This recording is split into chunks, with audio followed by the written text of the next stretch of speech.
Salut à tous, si ça se voit que j'espère que vous allez bien. Aujourd'hui, une nouvelle vidéo configuration PC de ce mois d'avril spécial confinement.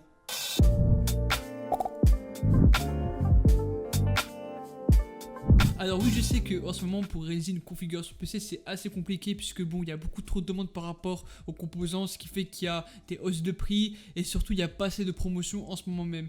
C'est pour ça que vu qu'il y avait pas mal de personnes qui m'avaient demandé une configuration PC pour tuer leur temps entre guillemets, j'ai décidé de faire cette vidéo en vous proposant 3 configurations PC. La première sera une configuration à 300€, la seconde à 600, ainsi que la dernière à 900€. Cependant, vu le contexte, ça va être assez compliqué de faire une configuration sur un seul même site comme Amazon ou Topacha, ce que je fais d'habitude. Là, on est obligé d'aller sur plusieurs sites afin de réaliser la configuration, mais grâce à cela, on sera sur quelque chose avec un bon rapport performance-prix. Et aussi, si vous me connaissez, toutes les configurations que je réalise ne seront ni montées ni installées avec Windows 10. Donc pour monter votre PC, n'hésitez pas à aller faire un tour sur YouTube, c'est vraiment pas compliqué. Et pour ce qui est de Windows, je vous invite fortement à aller voir mon tuto. Il y aura une petite fiche juste en haut à droite de votre écran si jamais ça vous intéresse. Et enfin, avant qu'on commence cette vidéo, franchement, n'hésitez pas à vous abonner, à liker et à mettre la cloche de notification. Je dis ça puisqu'en ce moment, en cette période de confinement, je vais réaliser pas mal de vidéos. Donc si jamais vous êtes intéressé, voilà, n'hésitez pas, ça prend même pas 3 secondes et ça me ferait super plaisir. Bref, je vais arrêter de parler maintenant, place-moi à la vidéo. Je vous souhaite comme d'habitude un agréable visionnage et c'est parti pour commencer cette vidéo config. Donc on va commencer cette vidéo par la première config, c'est-à-dire celle à 300€. Cependant, elle va être plus privilégiée pour du gaming puisqu'on fera tourner la plupart des jeux en 1080p en moyenne, voire en basse qualité à plus de 60 voire 70 fps. Si on prend l'exemple de GTA V en low, on pourra le faire tourner à 70 fps et si on parle de Fortnite, on pourra le faire tourner à plus de 80 fps en low. Donc c'est pour ça que ça risque d'être assez compliqué, surtout si vous souhaiterez faire du montage vidéo, voire du streaming. On commence cette vidéo tout d'abord par le processeur et on va aller chez AMD avec le Ryzen 3 3200G. Donc je le prends puisqu'en ce moment il est vraiment pas si cher que ça, donc à seulement 99€ sur Amazon. Il sera capable, comme je l'ai dit, de faire tourner quelques jeux et pour ce qui est du multitâche, c'est plutôt pas mal, on pourra faire pas mal de bureautique, mais comme je l'ai dit précédemment, faire du montage vidéo ou quoi que ce soit. Donc ce processeur va être cadencé à 3,6 GHz, embarqué avec 4 cœurs et 4 threads. Il aura une fenêtre de gravure en 12 nanomètres avec un TDP de 65 watts. Par contre, vu qu'on va être sur un bas budget,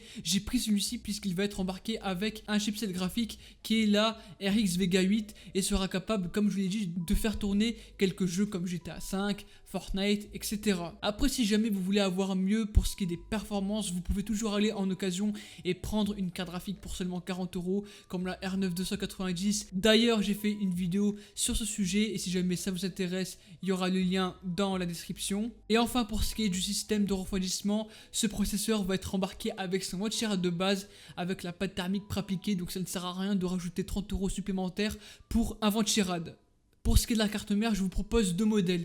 Si jamais votre budget est assez restreint, vous pouvez partir sur la MSI B450M A Pro Max. Alors elle, certes, c'est loin d'être mon coup de cœur, mais elle sera largement suffisante pour embarquer le processeur en question. Mais ce n'est clairement pas la carte mère que je peux vous recommander, surtout au long terme, puisque si vous voulez mettre un plus gros CPU, ça risque d'être assez compliqué. C'est pourquoi, si jamais vous souhaiterez rajouter 20€ supplémentaires, et ben je peux vous proposer la Gigabyte B450M DS3A qui elle certes coûte plus cher, donc seulement 77€, mais qui sera capable d'acquérir de plus gros processeurs vu qu'il possède des VRM plus costauds. Donc petit récap, si jamais vous avez un budget assez restreint, partez sur la MSI ou alors vous partez sur la Gigabyte qui elle sera largement mieux dans le long terme et aura de meilleures fonctionnalités comme par exemple le fait qu'elle pourra acquérir de plus grosses fréquences de RAM ainsi que les connectiques suffisantes à l'arrière de la carte mère. Pour ce qui est de la RAM, c'est vrai que c'est assez compliqué en ce moment, mais on va aller sur le site Alternate puisqu'en ce moment, il y a 2 barrettes de 4 Go pour seulement 43€ de chez Patriot avec les Viper. Et pourquoi j'ai plus privilégié 2 barrettes de 4 Go puisque vu que nous serons sur un APU, c'est-à-dire un processeur embarqué avec un chipset graphique, il faudra cependant avoir 2 barrettes de 4 Go pour profiter simplement du Dual Channel où là nous aurons de meilleures performances que si on avait une barrette de 8 Go. En plus, ce qui est bien, c'est que sur ce modèle-ci, les 2 barrettes de 4 Go vont être cadencées à seulement 3000 MHz et c'est ce qu'il y a de mieux pour les processeurs Ryzen et nous aurons à caisse de 16. Donc en tout cas, cas pour 43€, je ne peux que recommander ce kit de 2 barrettes de 4 Go. Pour ce qui est du stockage, là ça va être vraiment très serré puisque malheureusement on va devoir partir sur un SSD en 120 Go. C'est ça le gros point négatif de cette configuration, puisqu'en ce moment pour trouver des disques durs à très bon prix c'est très compliqué. Donc là on va aller sur le PNYXS 900 en 120 Go. Alors certes ça va être suffisant pour installer Windows 10 etc, mais pour installer de gros jeux franchement c'est très compliqué. Mais j'ai une solution pour ça, puisqu'en ce moment on a un disque dur de 500 Go de la marque Dell pour seulement 17€ et qui lui aura une capacité de 500 Go où là nous pourrons mettre nos données perso et surtout installer de plus gros jeux. Donc voilà, un SSD en 120 Go, et si jamais vous avez le budget, vous pouvez partir en plus sur un HDD de 500 Go. Pour ce qui est du boîtier, on va aller chez Deepcool avec le fameux Matrix 30. Donc lui en ce moment il est vraiment pas cher, donc seulement à 35€ sur Cdiscount, et ça va être un très bon boîtier, notamment si vous souhaiterez embarquer une très petite configuration comme celle-ci. Donc elle pourra accueillir des cartes mères au format micro ATX maximum. Elle aura cependant un design plutôt sobre que j'aime beaucoup d'ailleurs, et aura un système de ventilation acceptable. De plus, pour ce qui est des ventilateurs, elle va être embarquée avec un seul à l'arrière en 120 mm, mais nous pourrons en rajouter 2 en façade. Donc pour 35€, clairement on n'a pas mieux que ce fameux boîtier. Et enfin pour ce qui est de l'alimentation, là c'est vraiment très compliqué puisqu'on n'a rien du tout pour ce qui est des alimentations bas de gamme. Cependant on va aller chez Seasonic avec la fameuse S12 pour seulement 50€ qui elle nous suffira largement pour alimenter le tout de nos composants. Elle va être certifiée 80 plus bronze et elle va être embarquée avec seulement 500 watts, ce qui va être largement suffisant, surtout si plus tard vous souhaiterez rajouter une autre carte graphique. Donc la Seasonic S12 pour seulement 50€, c'est clairement une bonne offre, même si ce n'est pas adapté pour une petite config. Après avoir présenté la configuration à 300€, on va passer à mon coup de cœur, cette fois-ci celle à 600€. Pourquoi mon coup de cœur? Puisqu'en effet à ce prix-ci on peut avoir une configuration où on peut clairement jouer à tous les jeux en 1080p, en très haute qualité, à plus de 80-90 fps, comme par exemple un petit GTA 5 à plus de 120 fps, un Fortnite aussi, et même un petit BO4 à plus de 140 fps, c'est largement faisable avec cette configuration. Et encore, je parle du gaming, mais on pourra largement aller plus loin, comme du montage vidéo, du streaming, etc. Du coup, pour ce qui est du processeur, on va rester encore une fois chez AMD avec le Ryzen 5 1600 AF. Donc pour ceux qui ne connaissent pas ce que c'est ce processeur, c'est tout simplement un Ryzen 5 2600 avec les mêmes performances, sauf que là on sera sur une fréquence plus basse, mais cela ne veut pas dire qu'en jeu il sera moins performant. Au contraire, les deux CPU en gaming sont exactement les mêmes, et pour 110€ voire 115€, on peut avoir un processeur qui est largement polyvalent. Mais sinon, mis à part ça, ça va être un processeur qui va être cadencé à 3,6 GHz, embarqué avec 6 cœurs et 12 threads. Donc pour ce qui est du multitâche, c'est largement faisable. Une finesse de gravure en 12 nanomètres avec un TDP de 65 watts, et tout comme le 3200G, ce dernier va être embarqué avec son mode Shira de base avec la pâte thermique préappliquée. Pour ce qui est de la carte mère, on va aller chez Gigabyte avec la B450M DS3H, donc en gros la carte mère que j'ai mise dans la config à 300€, puisqu'elle nous suffira largement, même pour accueillir un plus gros processeur, et même si vous ne l'overclockez pas comme un malade mental, ça fera largement l'affaire. Donc on reste sur cette DS3H. Pour ce qui est de la RAM, on a en ce moment une très bonne promotion chez Cdiscount avec 2 barrettes de 8Go de chez PNY, donc les XL R8, à seulement 77€. Et clairement, en ce moment, pour ce qui est de la RAM, je n'ai pas vu mieux, notamment en cette période de confinement. Et de plus, ce qui va être bien, c'est que non seulement nous aurons 16Go de RAM, ce qui est largement bien pour jouer à des jeux, même en très haute qualité, et même pour faire du streaming et du montage vidéo. Ce qui va être bien, c'est aussi la haute fréquence, donc ces 2 barrettes de RAM vont être cadencées à 3200 MHz avec un caisse de 16. Et franchement, pour 76€, on a largement un bon rapport performance-prix. Donc si vous voulez jouer dans de meilleures conditions, il faudra partir sur ces barrettes de RAM. Pour ce qui est de la carte graphique, je vous propose 2 modèles. Si vous êtes un fan de chez Nvidia, on peut aller sur la toute dernière GeForce GTX 1650 Super pour seulement 169€ sur Amazon. Lui sera capable de faire tourner tous les jeux, comme j'ai dit, en 1080p, en très haute qualité, à plus de 80-90 fps. Et comme je vous l'ai dit, comme GTA 5, Fortnite, vous les ferez tourner à plus de 130 fps. Le modèle exactement est la MSI Ventus XS, qui possède dans l'ensemble un bon système de refroidissement. C'est pas le meilleur, ce n'est pas le pire, mais c'est largement faisable pour un joueur lambda.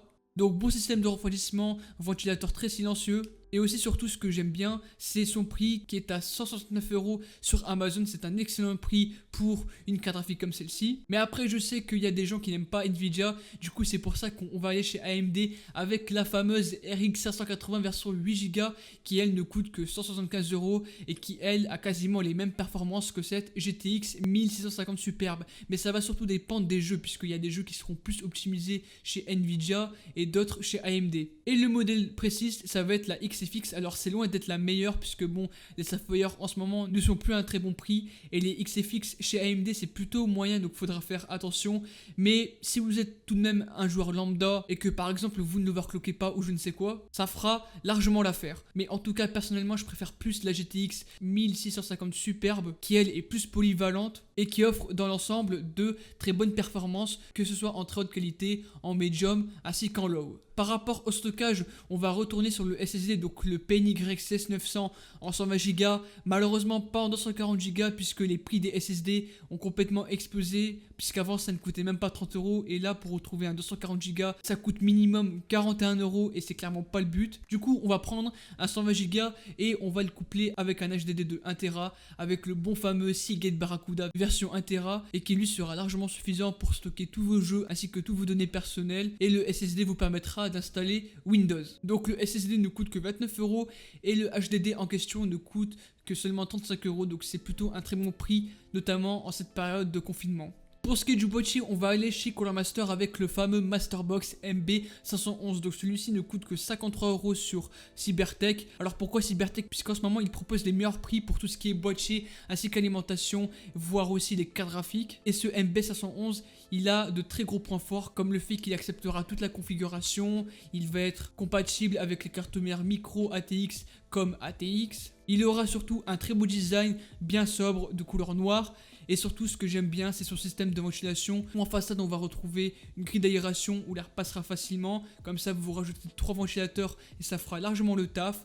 Et celui-ci, et d'ailleurs en parlant des ventilateurs, il va être embarqué avec un seul ventilateur qui va être placé à l'arrière en 120 mm. Et donc pour un boîtier de très bonne qualité, pour 53 €, franchement c'est ce qu'il y a de mieux. Et enfin pour ce qui est de l'alimentation, on va retourner sur la Seasonic, c'est-à-dire la S12 version 500 watts à seulement 50 € sur Amazon. Donc c'est une petite promotion avec un petit coupon de réduction pour seulement 5 €. Et cette alimentation fera largement l'affaire. Alors je sais que c'est pas en soi la meilleure alimentation, mais le problème c'est que pratiquement toutes les alimentations du marché ont complètement explosé en termes de prix. C'est pourquoi je vous recommande celui-ci qui fera largement le taf. Donc pour une alimentation à 50 €, clairement on n'a pas mieux en ce moment.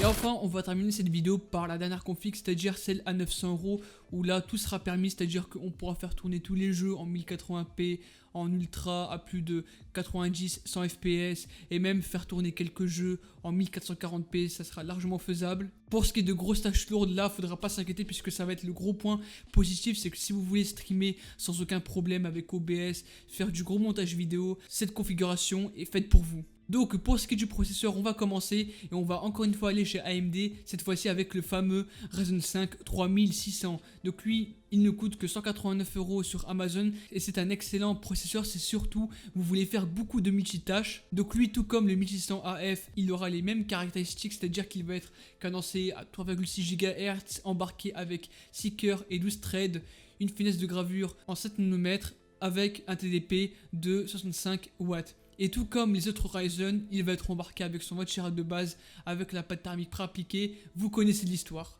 Pour ce qui est de la carte mère, on va aller chez MSI avec la fameuse B450 Mortar Max qui elle bizarrement n'a pas augmenté en prix et ne coûte que 108 €. Donc elle fait partie de l'une des meilleures cartes mères au chipset B450 derrière la Tomahawk qui elle malheureusement a augmenté en prix. Cependant elle fera largement le taf, surtout si vous voulez embarquer de gros composants comme de gros processeurs comme un gros Ryzen 7 3700X. Et pour ce qui est des étages d'alimentation, il ne faudra pas s'inquiéter puisqu'elles seront largement assez costaudes, surtout si vous souhaiterez overclocker votre processeur. De plus, comme c'est la version max de MSI, elle va être compatible avec tous les Ryzen de 3ème génération et pourra accepter de très grosses fréquences pour ce qui est de la RAM, donc jusqu'à maximum 4133 MHz. Et enfin pour ce qui est des connectiques du panneau arrière, ça ne change pas, nous aurons un nombre de connectiques largement suffisant, que ce soit pour les connectiques en USB, vidéo et son. Pour ce qui est de la RAM, on va aller sur quelque chose un peu plus haut avec 2 barrettes de 8 Go de chez Crucial avec les Ballistics, donc un kit de 16 Go de RAM pour seulement 96€. Mais là ce qui est bien, c'est que comparé à l'autre deal, ces barrettes de RAM vont être cadencées à seulement 3600 MHz, donc ce qui est mieux que rien que 3200 MHz. Et ça vous permettra d'avoir de meilleures performances en jeu ou en multitâche qu'avec une fréquence de 3200 MHz. Et pour ce qui est du KS, on sera sur le même, donc le KS16. Et c'est ça qui est bien sur ces barrettes de RAM, c'est qu'on a un bon rapport fréquence-latence. Donc 3600 MHz, KS16, franchement c'est le top, surtout pour accueillir un Ryzen de 3ème génération. Ensuite, pour ce qui est de la carte graphique, on va aller chez AMD avec la fameuse RX 5600 XT.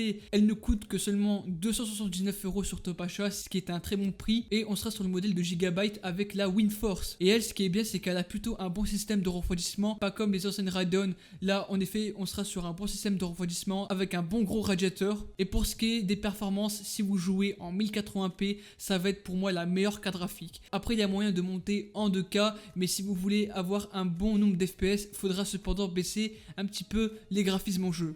Pour ce qui est du stockage, on va repartir sur le PNY, donc le CS900, mais cette fois-ci en 240 Go, vu que nous avons largement le budget. Et puis on va repartir sur le HDD de 1TB avec le Seagate Barracuda qui lui sera largement suffisant pour stocker toutes les données, ainsi que le SSD pour installer Windows 10, ainsi que les logiciels indispensables. Ensuite, le boîtier, on va aller encore une fois chez Cooler Master avec le MB511, mais cette fois-ci en RGB. Donc, quelles vont être les différences entre les deux boîtiers, c'est-à-dire celle à 600 et celle à 900€? C'est que la version RGB sera embarquée avec 3 ventilateurs supplémentaires en façade qui, eux, seront comme la référence en RGB. Ce qui fait que nous aurons un très bon airflow, surtout que là, nous aurons une plus grosse config qui va plus consommer. Et avoir un boîtier comme celui-ci, c'est clairement le top. Et enfin, pour ce qui est de l'alimentation, on va retourner chez Seasonic, sauf que là on va passer de la S12 à la M12. Donc là ce qui va être bien, c'est que non seulement l'alimentation va être certifié 80 plus bronze, mais aussi sera complètement modulaire, c'est-à-dire qu'on pourra retirer les câbles qui ne serviront à rien, et ça va surtout permettre à avoir un bon cable management dans votre boîtier. Donc celui-ci ne coûte que 65€ et honnêtement il fera largement le taf avec ses 520 watts. Et voilà, c'est la fin de la vidéo, j'espère en tout cas qu'elle vous aura plu. Si c'est le cas, n'hésitez pas à vous abonner, à liker et surtout à activer les cloches de notification, ça me ferait super plaisir. Et surtout, je vais faire pas mal de vidéos lors de cette période de confinement, donc n'hésitez vraiment pas. Et moi, je vais vous laisser et ciao tout le monde, c'était Asvox.